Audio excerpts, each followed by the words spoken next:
Segunda carta del apóstol Pablo a Timoteo, capítulo 1, esta es la tercera parte, y estamos viendo el tema de la inmortalidad por el Evangelio, tomando este título de las propias palabras del apóstol Pablo en este capítulo. Vamos a leer, por favor, si me ayudas a leer desde el versículo 1 al versículo 10 de el capítulo 1 de esta segunda carta a Timoteo. Pablo, apóstol de Yeshua el Mesías, por la voluntad de Dios, según la promesa de la vida que es en Cristo Jesús, a Timoteo, amado hijo, gracia, misericordia y paz de Dios el Padre y de Yeshua el Mesías nuestro Señor.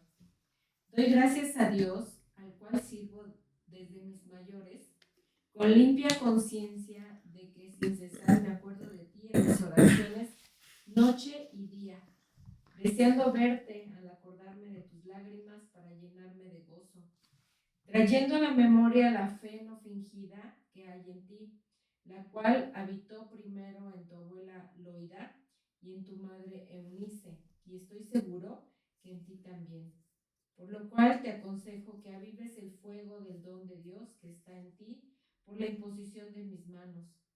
Porque no nos ha dado Dios espíritu de cobardía, sino de poder, de amor y de dominio propio.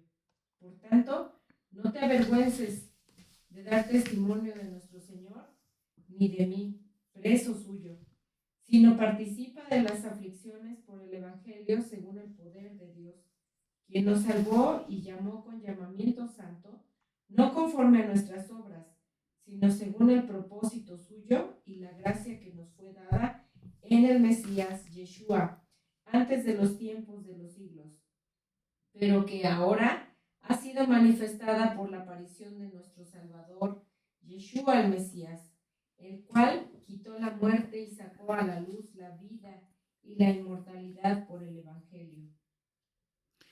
Y dice el verso 11, del cual yo fui constituido predicador, apóstol y maestro de los gentiles. Este propósito del apóstol Pablo fue, por supuesto, relevante, muy importante, y él está refiriendo que fue llamado con este importantísimo propósito.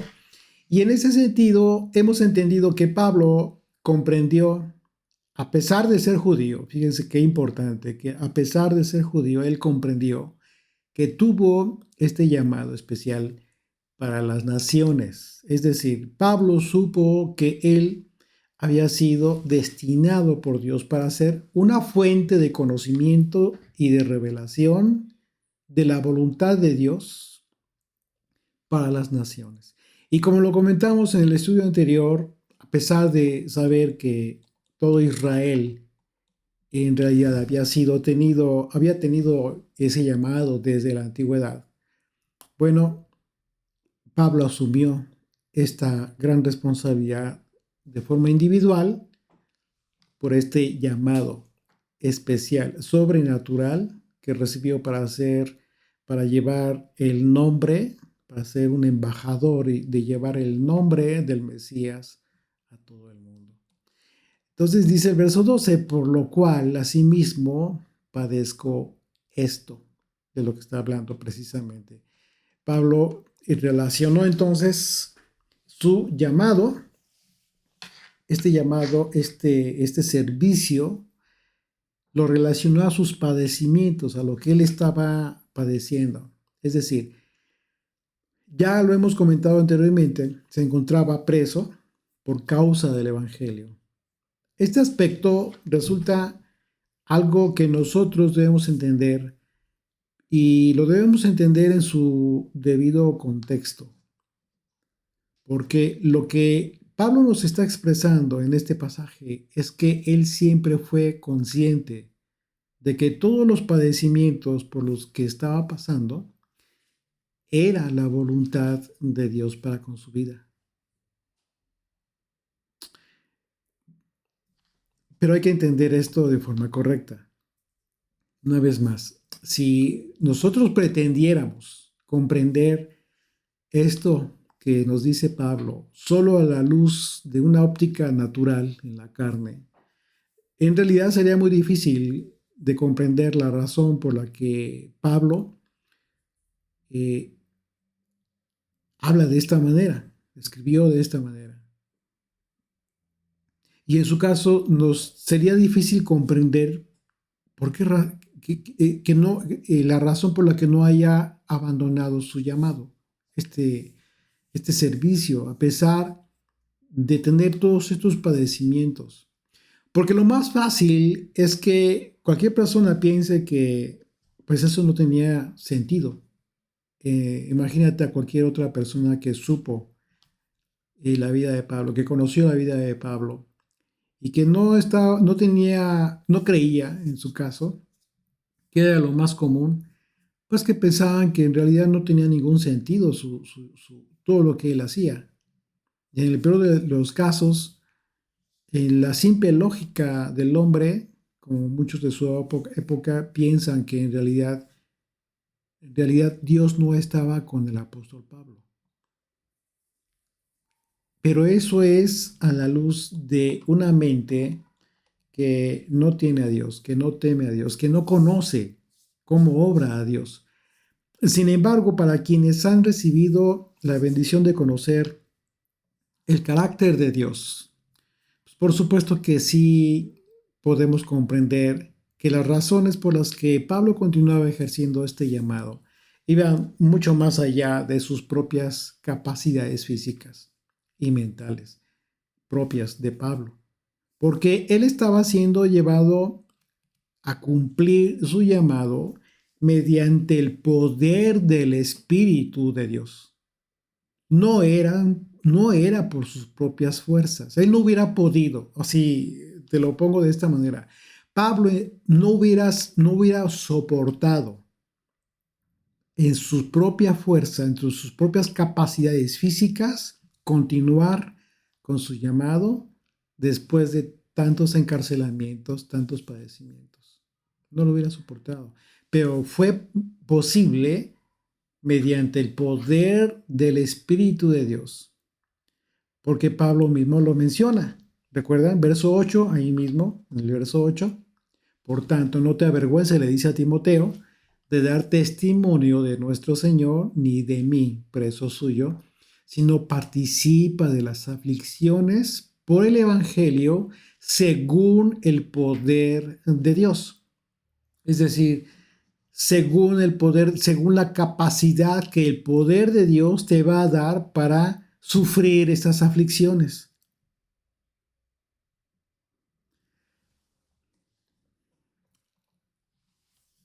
Es lo mismo que nosotros debemos pensar para nuestras propias aflicciones. No es en tu capacidad.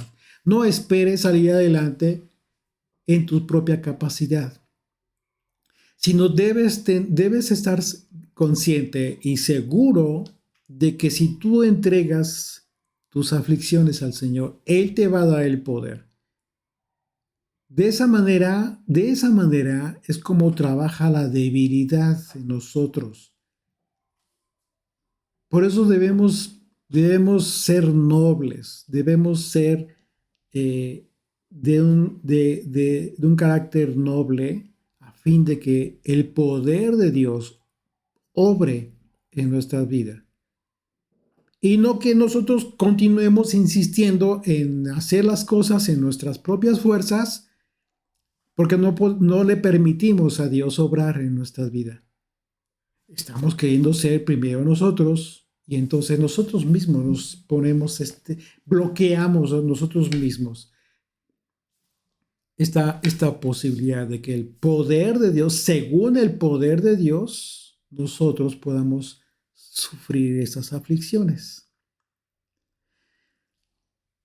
Todo esto para un incrédulo, todo esto que hacemos los creyentes, para ellos son locura. Dios sabe que nosotros vamos a sufrir.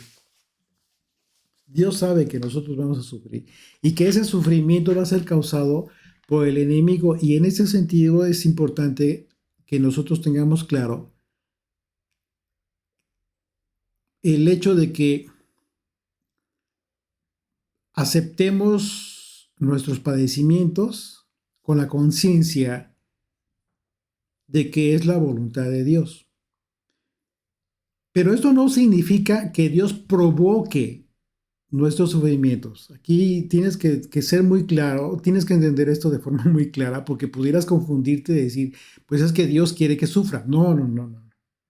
No, Dios sabe de antemano que vamos a sufrir porque estamos en este mundo en donde tenemos oposición espiritual y física también. Dios sabe que vamos a sufrir. Y Él no va a impedir que nosotros suframos, pero va a ser algo mejor.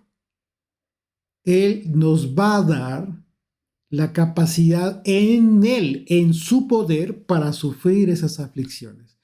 Es decir, no es que Dios provoque nuestro sufrimiento de ninguna manera. Es el enemigo, es el mundo, son las situaciones con las cuales no convergemos, no conciliamos, conforme no militamos las cosas, las situaciones, personas con las cuales que nos van a causar aflicción en algún momento dado. Estamos llamados entonces a soportar esa aflicción, pero no solos, sino en el poder del Espíritu.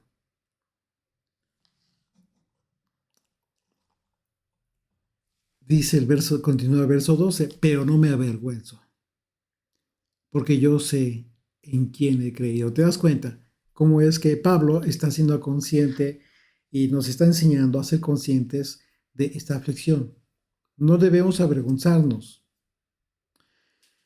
Este es el peso de convicción del apóstol Pablo que le impedía avergonzarse de estar preso, a pesar de que las personas lo consideraban un criminal. Para estar preso, lo consideraban un criminal, no había de otra. Consideraban que era un delincuente. Eso públicamente es una vergüenza, es una afrenta. Pero ¿qué sucedió? Él dice, no me avergüenzo, porque yo sé en quién creo. Porque siempre fue mucho más poderosa la convicción de Pablo respecto a aquel en quien creyó. Una convicción tan poderosa que jamás se avergonzaría de Yeshua, ni se avergonzaría de sus padecimientos. Dice, y estoy seguro que es poderoso para guardar mi depósito para aquel día.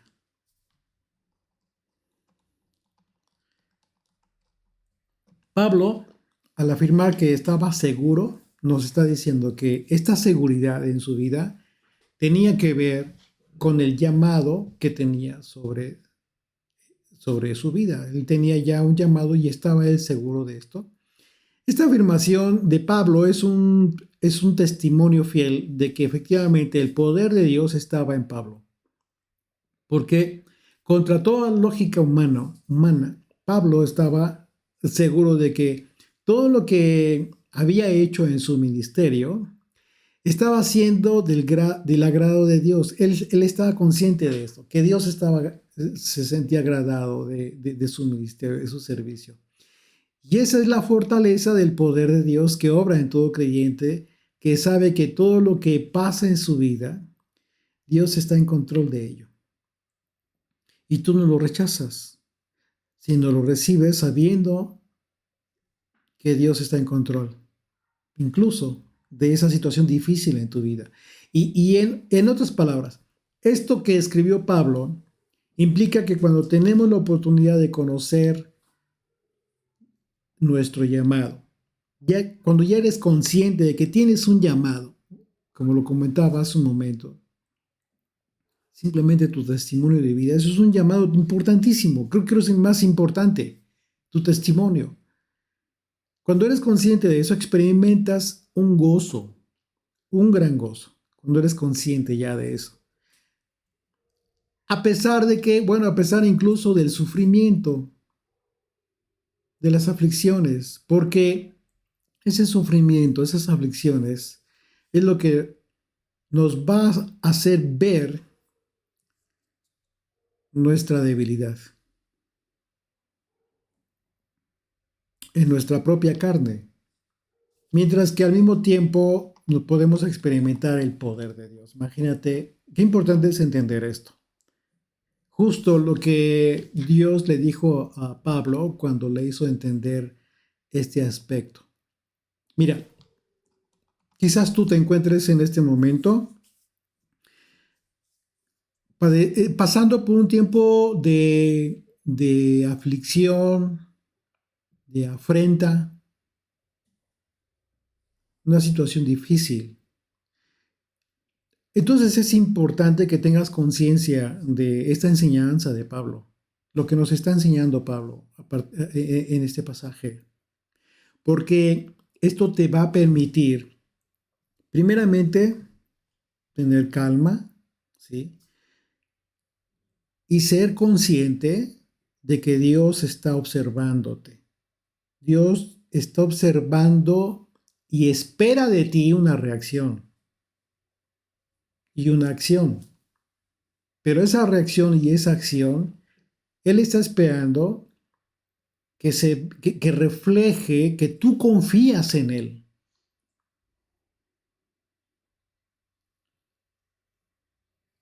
Y no que por tus propias fuerzas quieres resolver la situación sin consultar a Dios, sin entregarle esta aflicción, esta afrenta al Señor. Porque entonces va a decir, ok, sigue insistiendo hasta que puedas. No vas a poder. Va a ser muy difícil. Pero ¿qué pasa si doblas rodilla ante Él y le entregas tu afrenta, tu vergüenza, esto que te está afligiendo en tu vida? Entonces, Él está viendo que ya eres consciente de tu debilidad. Entonces es cuando el poder de Dios se fortalece en ti. Segunda Corintios 12, capítulo 12, verso 7 en adelante dice, y para que la grandeza de las revelaciones no me exaltase desmedidamente. Imagínate a Pablo recibiendo esta revelación del conocimiento de Dios tan profunda que cuántos estudios, cuántas sesiones hemos tenido desde que estamos estudiando las cartas de Pablo y nos hemos tenido que detener porque consideramos muy relevante y muy profundo algo que muchas veces lo puedes leer tan simplemente pero sin entender la profundidad de las palabras de Pablo. Entonces, él escribió esto consciente de esto tan grande que se le dio a Pablo. No fue cualquier cosa. Por eso lo dice de esta manera, para que la grandeza de las revelaciones no me exaltase desmedidamente, él entendiendo su condición humana, de debilidad.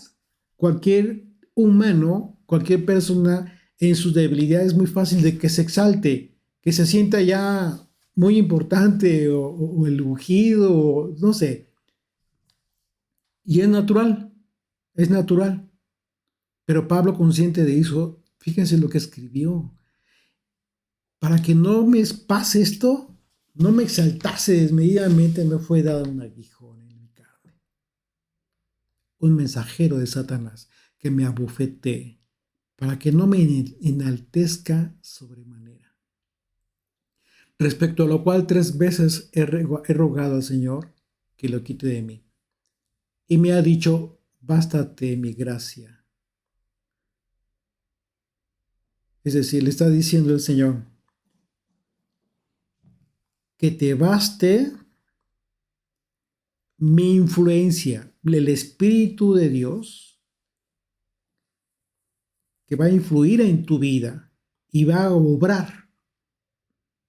Bástate esto, bástate mi gracia, para que mi poder, dice, porque mi poder se perfecciona en la debilidad. Entonces, en la medida en que nosotros cedemos, el poder de Dios en nuestra vida se exalta por Él mismo, pero no nosotros. Eso no tiene que ver con nosotros. Porque mi poder se perfecciona en la debilidad. Por tanto, dice, por tanto, de buena gana me gloriaré más bien en mis debilidades, para que repose sobre mí el poder del Mesías. Claro. ¿Por qué? Porque no está queriendo salir adelante por sus propias fuerzas, sino está entendiendo Pablo que esto viene del Señor, que le está permitiendo tener esta aflicción incluso en la carne, y lo entendió ¿para qué? Para que se mantuviera sereno, humilde y no se exaltase, no cayera en soberbia. Por lo cual, por amor al Mesías, me gozo en las debilidades, en afrentas. ¿Qué son las afrentas? ¿Qué es una afrenta? Es algo que te puede generar vergüenza. ¿Estás pasando por una afrenta? Bueno, tienes que entenderlo. Tienes que entender que no es que Dios te esté provocando esta afrenta de ninguna manera, no. Son las circunstancias generadas por personas quizás allegadas a ti o que conozcas, etc. Ahí está la afrenta. Esto que te está causando una vergüenza. Pero entonces Dios está atento a tu reacción. ¿Vas a querer salir adelante por tus propias fuerzas, por tus propios medios? ¿Vas a querer ocultar por vergüenza? ¿Te vas a avergonzar? Pablo no lo hizo, a pesar de que estaba en la cárcel. Pero tú sí te vas a avergonzar. ¿Es una vergüenza? ¿Causa una vergüenza? Sí, pero lo vas a ocultar. Porque piensas que tú no, pues ¿cómo? Tú eres una persona que no puede pasar por eso. De eso se trata. Para que no te enaltezcas desmedidamente, como Pablo lo entendió. Y entonces el Señor, entendido de esto, está esperando tu reacción. Pero si tú le entregas y lloras con Él a sus pies, le entregas tu dolor, tu vergüenza, el Señor va a obrar a su tiempo. Y a su tiempo, no es en el tiempo tuyo, no es el tiempo que tú desees, que tú lo quieras, sino que esto va a suceder en el tiempo del Señor, no en nuestro tiempo. Y puede ser que lo veamos, puede ser que veamos que finalmente el Señor escuchó nuestras oraciones, nuestros ruegos, pero puede ser que quizás no sea en el tiempo de nuestra vida en este mundo, sino después. ¿Por qué? Porque tu perspectiva debe ser en el reino, en la eternidad. No puede limitarse tu perspectiva al tiempo de tu vida en este tiempo, en este mundo, que es muy poquito. No. Sino que todo lo que tú pidas y esperes del Señor, puedes estar seguro que el Señor va, en su fidelidad, lo va a cumplir. Y que puede ser que lo veas en tu tiempo de vida y puede ser que no. Pero partiendo, tú partes con la seguridad de que el Señor va a cumplir lo que prometió. De la misma manera en que los patriarcas, aquellos pilares de la fe, vivieron.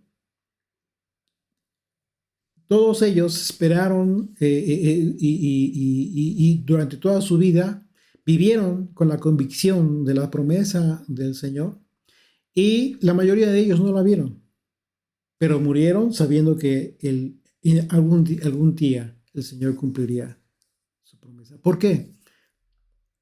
porque la perspectiva de todos ellos fue en la vida eterna. No se limitó al tiempo de este mundo. Un ejemplo impresionante de este gozo del que estamos hablando, que viene acompañado de estas aflicciones, como Pablo lo menciona, pero al mismo tiempo el poder de Dios lo podemos constatar en la vida del profeta Jeremías. Jeremías, quien en un momento dado llegó a un punto de su vida en que estuvo determinado a dejar de hablar de la palabra de Dios. Eh, eh, eh, ¿Por qué? Porque se dio cuenta de que cada vez que hablaba la palabra de Dios en profecía, su propio pueblo le causaba sufrimiento. O sea, él pensando, quizás en algún momento, pues voy a hacerle un favor al pueblo, me lo van a agradecer. Igual, cada vez le iba peor. ¿Qué fue lo que dijo? Ahí en capítulo 20 de Jeremías, a partir del verso 7, dice, me sedujiste, oh Señor, y fui seducido. Más fuerte fuiste que yo, y me venciste. Cada día he sido escarnecido. Cada cual se burla de mí. Porque cuántas veces hablo, doy voces, grito, violencia y destrucción. Porque la palabra del Señor me ha sido para afrenta. Fíjate bien lo que dice. La palabra del Señor me ha sido para afrenta. O sea, lo que él recibió en revelación para publicar al pueblo, le estaba generando vergüenza, aflicción y escarnio cada día. Y dije, no me acordaré más de él, ni hablaré más en su nombre. No obstante, en mi corazón, como un fuego ardiente metido en mis huesos, traté de sufrirlo y no pude. ¿Te das cuenta? Cuando tienes este llamado, en el caso del profeta, imagínate, poderoso, no pudo simplemente olvidarse de su llamado. Quiso sufrirlo y no pudo. Dice, verso 10, porque oí la murmuración de muchos, temor de todas partes, denunciémosle. Todos mis amigos miraban si claudicaría, quizás se engañará, decían, y prevaleceremos contra él, y tomaremos de él venganza, mas el Señor está conmigo, como poderoso gigante. Por tanto, los que me persiguen tropezarán y no prevalecerán. Serán avergonzados en gran manera, porque no prosperarán. Tendrán perpetua confusión que jamás será olvidada. Oh Señor de los ejércitos, que pruebas a los justos, que ves los pensamientos en el corazón y el corazón, vea yo tu venganza de ellos, porque a ti he encomendado mi causa. Fíjate bien lo que dice el profeta, porque en ti he encomendado mi causa. Es justo lo que debemos que hacer nosotros, no pretender que somos lo suficientemente poderosos, fuertes como para salir adelante por nuestras propias capacidades. Eso no va a ser posible. Continúa el verso 12 y dice, y estoy seguro que es poderoso para guardar mi depósito para aquel día. Fíjate qué importante, ¿por qué habla de este depósito? ¿A qué se refiere Pablo? Esta palabra, la palabra depósito en el griego es la palabra paratseke, y se traduce como confianza depositada. Y en el contexto de la seguridad a la que se refiere Pablo al decir estoy seguro, la expresión de guardar su depósito es una referencia al hecho de que Pablo sabía que Dios tuvo el poder para guardar la vida de Pablo, para que el encargo o el propósito que Dios depositó en él, con motivo de su llamado, Pablo pudiera llevarlo a cabo correctamente en su tiempo, pudiera cumplirlo. De manera que esto es algo con lo que nos podemos nosotros identificar, con el apóstol Pablo. Y en su caso, en ese sentido debemos afirmarlo. Debemos mantener la seguridad respecto a Dios en todo y por todo, con la seguridad de que el Señor, por su poder, terminará la buena obra en nosotros. Como Pablo lo escribió en Filipenses, capítulo 1, verso 6, dice, estando persuadido de esto, que el que comenzó en vosotros la buena obra, la perfeccionará hasta el día de Jesucristo. Fíjate, ¿hasta cuál día está mencionando él? Hasta el día de Jesucristo. ¿Cuándo es el día de Jesucristo? El día del juicio. Dios guardará nuestro propósito para el que hemos sido llamados para aquel día, como concluye en el verso 12. Fíjate qué importante es entonces que tú seas consciente de que tu llamado, tu testimonio para empezar, lo cumplas fielmente, porque va a ser perfeccionado. Es decir, cuando habla en este sentido, Pablo nos está diciendo que esta porción, pequeña porción, que te tocó a ti en este plan de redención interno es tan importante que va a ser perfeccionado junto con todo el testimonio y todo el trabajo de todos los demás, lo que les toque a todos los demás, hasta el día del juicio, como una obra completa. Nosotros ya sabemos que con esta expresión de Pablo nos remite al día del juicio. Lo que Pablo nos dice es que este pasaje, en este pasaje nos está diciendo que independientemente de las dificultades por las que pasaría, las aflicciones que él tendría, Dios le había dado un llamado, un encargo para su vida.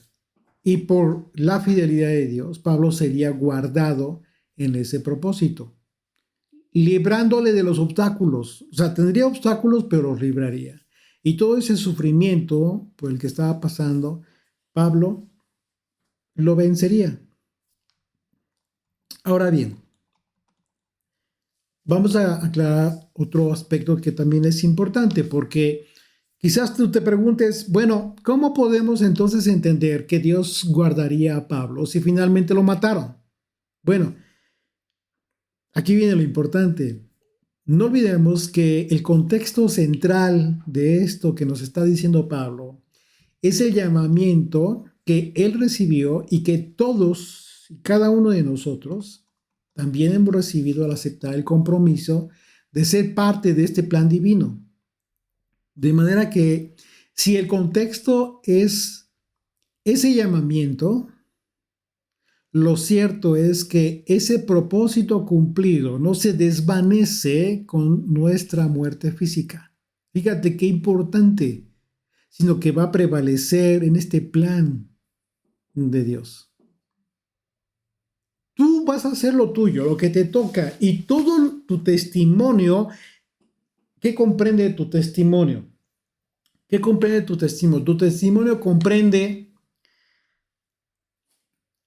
las relaciones que tienes, el servicio que prestas a las personas, cómo te desempeñas en tu trabajo, tu familia que creaste, tu esposa, tus hijos, lo que le enseñas a tus hijos. O sea, es impresionante la carga de trabajo que tienes si hablamos de tu testimonio, nada más para empezar. Tu tiempo de vida concluye en este mundo, pero el propósito de este llamamiento que tú recibiste y que ejerciste, que cumpliste, tiene efectos. Continúa teniendo efectos después de tu muerte. Entonces, la forma correcta en que debemos entender Cuando Pablo nos dice que el Señor le libraría a fin de cumplir con su llamado, significa que ese llamado que representan que nuestro propósito de vida en este mundo sería cumplido a pesar de las aflicciones y la oposición a nuestro mensaje, el mensaje de Pablo. Mira, Yeshua fue guardado. Y es el ejemplo más maravilloso que podemos ver en los evangelios. Yeshua fue guardado en muchas ocasiones a pesar de que llegó el tiempo en que hicieron todo lo posible por matarlo. Pero él mismo dijo algo bien importante, que dijo, aún no ha llegado mi hora. ¿Por qué? Porque aún tenía un camino que recorrer en el cumplimiento de su propósito. Y aunque finalmente murió en la cruz, el Señor resucitó y ascendió al Padre. Y el propósito de su ministerio es la parte fundamental de todo creyente. Ese propósito cumplido es la parte fundamental de nuestra fe. Entonces Él ya no está en este mundo, físicamente hablando, ¿sí? Como estuvo con los apóstoles, etc. Pero el propósito que tuvo Él fue guardado por Dios hasta el cumplimiento. Es lo mismo que va a pasar contigo y conmigo. Dios no te va a llamar a su presencia hasta que cumplas con el testimonio de vida que tienes y compromiso que tienes en este mundo. En el caso del apóstol Pablo, por ejemplo, llegó el tiempo en que murió. Sin embargo, no ocurrió su muerte sino hasta que el propósito de su llamado fue completado. Y hoy en día, ese propósito de Pablo, maravilloso llamamiento, es parte importantísima del plan de redención.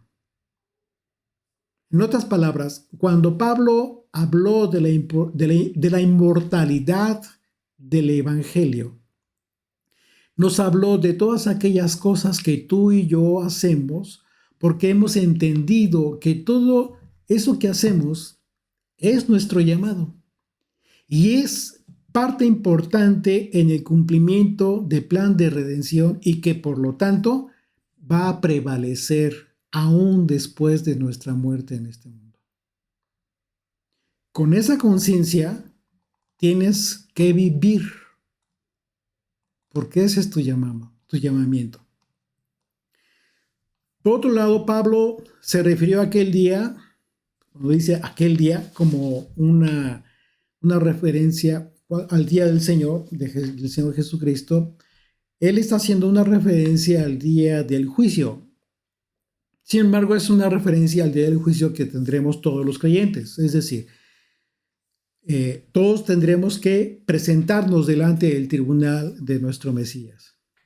Ahora bien, es importante aclarar que esta referencia a este juicio no tiene que ver con el hecho de dirimir, vamos a dirimir dónde vamos a pasar la eternidad, no, porque esa resolución ya fue decretada desde el momento en que aceptamos el Evangelio.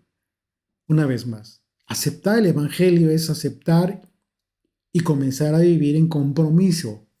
Recordar esto nos hace conscientes de la fidelidad del Señor y nuestra responsabilidad de cumplir con nuestros votos. Sí, porque Pablo, al hablar de aquel día, nos recuerda que también debemos tener presente ese otro aspecto de la eternidad, es decir, nuestra fidelidad respecto al llamado que recibimos. Porque en base a cómo nos hemos desempeñado en este llamamiento, es como vamos a recibir la eternidad en su reino. Fíjate qué importante es esto. Una vez más, 2 Corintios 5, verso 9. Por tanto, procuremos también, o ausentes o presentes, serle agradables. Porque es necesario que todos nosotros comparezcamos ante el tribunal del Mesías, para que cada uno reciba según lo que haya hecho mientras estaba en el cuerpo, sea bueno o sea malo. ¿Cómo ves? Si tú pensabas que solamente con decir, sí, yo creo y ¿cómo te va? No, pues voy de victoria en victoria y expresiones creadas y muy emocionales, no tiene nada que ver con eso. Olvídate de todo eso. Comienza a ser más serio en el pacto que tú ya hiciste con el Señor. Es un compromiso de vida. En la medida en que hayamos caminado conforme a la voluntad respecto a nuestro llamado, tendremos una recompensa. De acuerdo a lo que nos está diciendo Pablo, no es lo mismo para todos. Qué importante, ¿no? De ahí la importancia de estas palabras de Pablo al afirmar que Dios es poderoso para guardarnos, como guardó a Pablo, hasta cumplir con el propósito de nuestra vida en este mundo. Y ese poder de Dios implica que como creyentes no debemos ser perezosos para cumplir el propósito que tenemos. ¿Recuerda la parábola de los talentos? ¿Sí? El Señor nos habló de esta parábola y nos expuso con mucha claridad dos aspectos muy, muy importantes. Porque por un lado expone la condición de aquellos que se constituyeron en verdaderos creyentes cuando recibieron el Evangelio. Y por otro lado, nos expone la verdadera condición de aquellos que, diciéndose creyentes, en realidad nunca lo fueron. No cumplieron realmente con su propósito. ¿Por qué? Porque en realidad nunca tuvieron vidas comprometidas con el pacto. Vamos a recordar esa parábola. Acompáñame al capítulo 25 del Evangelio de Mateo, a partir del verso 14. Dice Yeshua, porque el reino de los cielos es como un hombre que yéndose lejos llamó a sus siervos y les entregó bienes. A uno dio 5 talentos, y a otro 2, y a otro 1, a cada uno conforme a su capacidad, y luego se fue lejos. Y el que había recibido 5 talentos fue y negoció con ellos, y ganó otros 5 talentos. Asimismo, el que había recibido 2 ganó también otros 2. Pero el que había recibido 1 fue y cavó en la tierra y escondió el dinero de su señor. Después de mucho tiempo vino el señor de aquellos siervos y arregló cuentas con ellos. Estamos hablando del día del juicio. Y llegando, el que había recibido 5 talentos trajo otros 5 talentos diciendo: Señor, 5 talentos me entregaste, aquí tienes, he ganado otros 5 talentos sobre ellos. Y su señor le dijo: bien, buen siervo y fiel, sobre poco has sido fiel, sobre mucho te pondré, entra en el gozo de tu señor, es decir, entra en el reino, porque te voy a poner sobre mucho. Verso 22. Llegando también el que había recibido 2 talentos, dijo: Señor, 2 talentos me entregaste, aquí tienes, he ganado otros 2 talentos sobre ellos. Su señor le dijo: bien, buen siervo y fiel, sobre poco has sido fiel, sobre mucho te pondré. Entra en el gozo de tu señor. Verso 24. Pero llegando también el que había recibido 1 talento, dijo: Señor, te conocía que eres hombre duro, que ciegas donde no sembraste y recoges donde no esparciste, por lo cual tuve miedo. Y fui y escondí tu talento en la tierra. Aquí tienes lo que es tuyo. Respondiendo el Señor le dijo: siervo malo y negligente. Sabías que ciego donde no sembré y que recojo donde no esparcí. Por tanto, debías haber dado mi dinero a los banqueros y al venir yo hubiera recibido lo que es mío con los intereses. Quitarle pues el talento y darlo al que tiene 10 talentos. ¿Te das cuenta?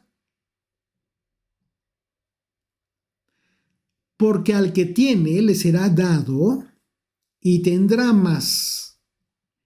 Y al que no tiene, aun lo que tiene le será quitado. Es decir, al que tiene, ¿por qué tiene? Precisamente porque se empeñó en cumplir con su propósito fielmente.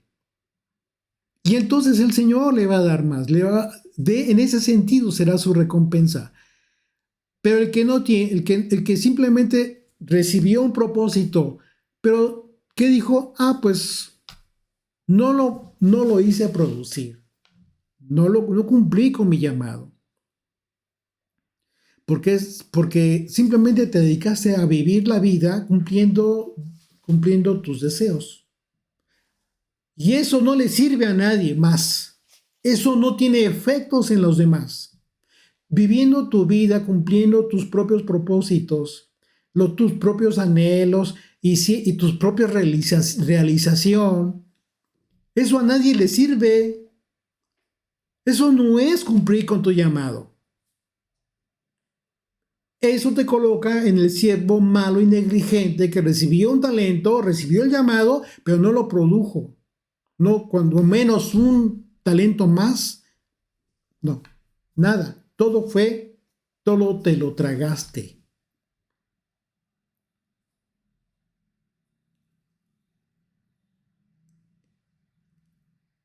Quitarle pues el talento y darlo a los que tiene 10 al que tiene 10 talentos, porque al que tiene le será dado y tendrá más, y al que no tiene, aún lo que tiene le será quitado. Y al siervo inútil, echarle en las tinieblas de afuera. Allí será el lloro y el crujir de dientes. ¿Qué está diciendo aquí el Señor con esta diferencia tan radical? Este que dijo que era creyente, que dijo que había hecho un pacto conmigo, realmente no lo fue. No le conocí. No trabajó para mí. No cumplió con su propósito. No hizo absolutamente nada que cumpliera con el propósito de su llamado en alguien más. Si tú como creyente no estás caminando el camino del Señor, considera que no estás agradándole, sino que lo que estás haciendo, estás generando, lo estás decepcionando al Señor. Y en el más triste de los casos, no vas a ser aprobado por Él para estar en su reino. Una vez más, no se trata solo de decir que creemos en Él, porque como dijo Santiago, hasta los demonios creen. Así es que el solo creer que Dios existe no nos hace diferentes a nadie. ¿Por qué? Porque creer verdaderamente tiene que ver con la fidelidad a aquel en quien creemos, nuestro Señor y Salvador. Amén.